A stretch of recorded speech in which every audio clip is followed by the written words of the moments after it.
You can now hold on to heavy weapons in Star Wars Outlaws when going on a speeder and bring the firepower to a next encounter. Ubisoft made many huge changes to the game in a free update and also released the first DLC that in my opinion is the best content in the game. So yes, lots to go over. As you might know, first when climbing or even talking to NPCs, you would drop the enemy weapon you were carrying. But now Kay puts it on her back and they can for example bring a sniper to an Imperial base and take the enemies out from a distance. It's actually crazy that this wasn't possible before because you could not get a sniper to a high spot like this, even though they did show something like that in the gameplay overview trailer. Now Kay still passionately throws the weapon away when you enter a friendly environment, so it's still far from perfect, but certainly better. It would be overall nice if you could just keep the weapon on your back and also switch between that and your pistol.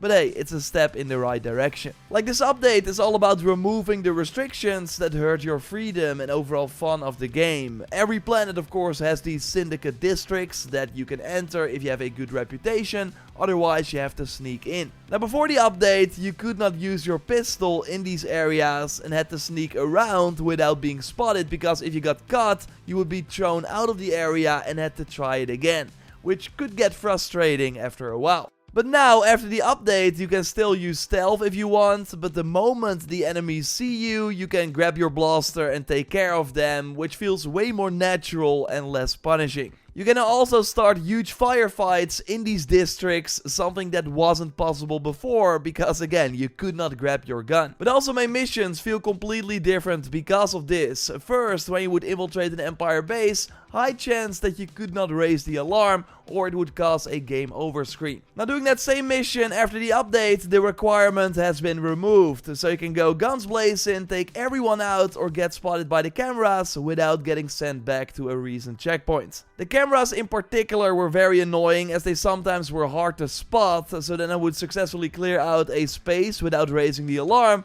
only to have a camera like see me for a brief moment and then I had to start all over. And maybe you already saw it, but they also made the range of the camera way more clear, so it will be way easier to spot them. So while in some main missions you still cannot raise the alarm because it makes sense for the main story, very often you can just go guns blazing without being punished. And the combat itself has also been improved, and by the way, if you like the video so far, leave a like and subscribe for more Star Wars Outlaws content. So one of the big things is that yes, you can now switch shoulders with one press of the analog stick. Little things like getting better visual feedback for headshots with a larger crosshair are now in the game, but also enemy reactions, like first they would drop down from a headshot, but after the update they are launched back, which is just way more satisfying. The damage of headshots has also been improved. While it was already one shot for most regular enemies, you now need 4 instead of 5 or 6 for the Gamorrean guard. They also tweaked some weapons, like the Zato rifle that you find on Tatooine was first just a regular plasma rifle, nothing too special,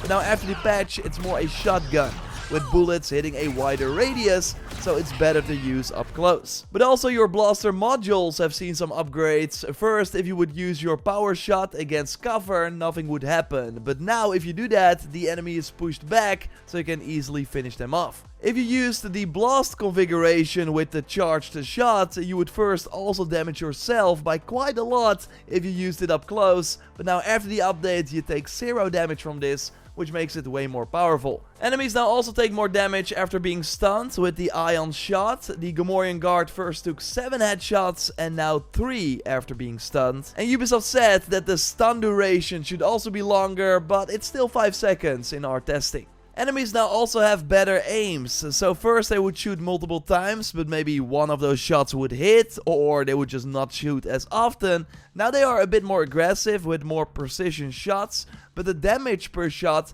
has been decreased. So it feels a bit more fair and realistic, which is totally a nice change. We also got some stealth fixes. First, only one NPC would react to the whistle that Kay has, but now they all react, but only one will come to check it out, and that's noted with a music icon, which is pretty smart. Like overall, a lot of small things like this have been added, including an orange eye icon that gives you a better idea of when the enemy is alerted. You can now also completely remap your controls by changing individual buttons and have separate sets for Kay, the speeder, and the trailblazer. Racer. Like, you could argue that these things should have been in the game at launch, and I totally agree, but now we can use them while playing the first DLC that I really like. Like, this has you infiltrate a high-end ship, basically a large casino where a big sabacc tournament is happening. I don't want to spoil any specifics, of course, but it's really cool how there's a black box mission here that has you find someone, but there are a couple of ways to get the same information. It really works well for Outlaws.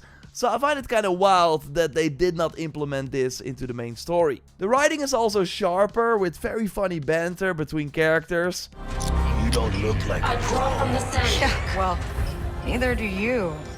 It had me crack up a couple of times, and I did not have that in the main game. For me, this expansion was more memorable than many of the main story missions. Now, it does do that thing that other Ubisoft DLCs sometimes do as well, where they repurpose base game locations, but give a DLC objectives in them. Totally not a fan of that, but the 2 new locations that you will visit in the content are really cool. It's also quite short if you've already completed everything in the main game, so then you don't have to do some like side content that is required to do the DLC. You can already start it pretty early though. Look for the message quest objective in your log and they can get going. If it was like $10, it was a very easy recommend. It's $15 though. Again, I think it is the best content Outlast has to offer, but yeah, I totally get that you find it a bit too expensive for the 2.5 hours playtime, but it totally made me more excited for the second DLC that is coming next year. It also includes a brand new outfit that looks pretty cool and has some sabacc perks, and the major charm can be nice when farming reputation, as it gives you reputation with a different syndicate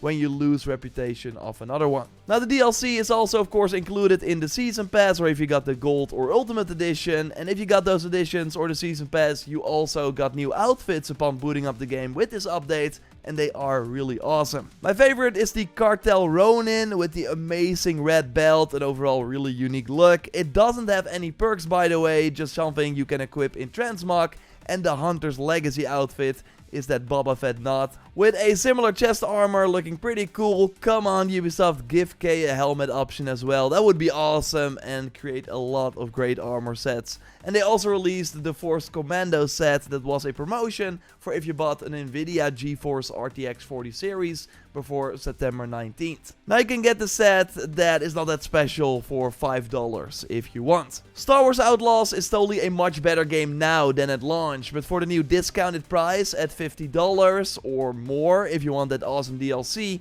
it's still a hard recommend, because while there is a lot to love, many flaws in terms of the overall narrative, lacking progression, and uninteresting mission objectives remain, and I'm not sure if they will ever be improved. This game has been very poorly managed. Exciting things that I've been talking about in this video are basically a 180 regarding creative decisions that should not have been a thing to begin with. Want to explore these thoughts a bit in the future? Let me of course know what you think in the comments down below. Subscribe for way more content on the game. A like would be awesome, and you can watch a recent video by clicking on the screen. I will speak to you soon. Goodbye.